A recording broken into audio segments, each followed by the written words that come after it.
अब मैं बाकी खबरों पर आ रहा हूं डॉक्टर साहब, थोड़ा सा आपको बीच में रोक रहा हूं।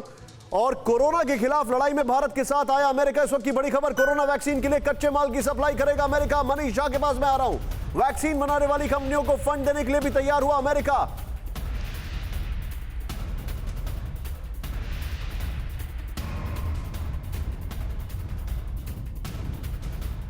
Rapid diagnostic test kit, ventilator और पीपीई किट भी देगा अमेरिका। मनीष झा मेरे साथ है। मनीष, एकदम से ये टर्न अराउंड कैसे हुआ? कल तक जो अमेरिका तैयार नहीं हो रहा था, एकदम से तैयार हो गया। जो बाइडेन और प्रधानमंत्री मोदी के शॉट्स हम देख रहे हैं बीच बीच में। देखिए निशांत, मुझे ऐसा लगता है कि पिछले 2-3 दिन से लगातार जो भारत से खबरें जा रही थी और हमने अपने दर्शकों को बताया था कि अमेरिका में भी एक बहुत बड़ा वर्ग ऐसा था, चाहे वो थिंक टैंक हो, एडमिनिस्ट्रेशन हो।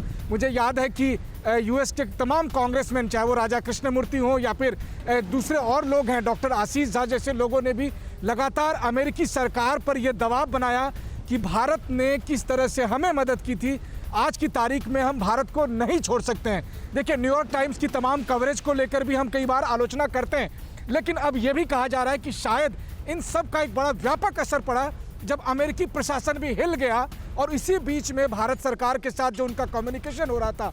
तो आप देखिए, अमेरिकी राष्ट्रपति ने खुद कहा यह बात कि आज की तारीख में हम भारत की मदद करेंगे, क्योंकि भारत ने भी संकट के समय हमें मदद किया था। जब हम कहते हैं ना कि जैसा बोओगे वैसा काटोगे, पिछले साल हमने मदद की थी, आज हमें मदद मिल रही है अमेरिका से नहीं, दुनिया के कोने कोने से, और ये एक बहुत बड़ी बात है आप जो बता रहे हैं। लेकिन क्या ये समझा जाए मनीष, एक लास्ट सवाल मैं आपसे पूछ रहा हूं, ज्यादा देर तक धूप में आपको नहीं रोकूंगा, क्या ये समझा जाए कि पूरी वर्ल्ड अब एकजुट हो रही है भारत को इस संकट से निकालने के लिए? बिल्कुल सही कहा आपने। देखिए, पूरी दुनिया का मानना यह है कि अगर भारत इस समय कोविड से लगातार ग्रस्त रहेगा, अगर भारत इस समस्या से नहीं निकलेगा, तो दुनिया इस समस्या से नहीं निकलने वाली है। मनीष, ये समस्या बहुत बहुत शुक्रिया, मैं आपको रोकूंगा यहाँ पर। बहुत बहुत शुक्रिया। फिक्र आपकी, सोमवार से शुक्रवार रात 9 बजे सिर्फ TV9 भारतवर्ष पर।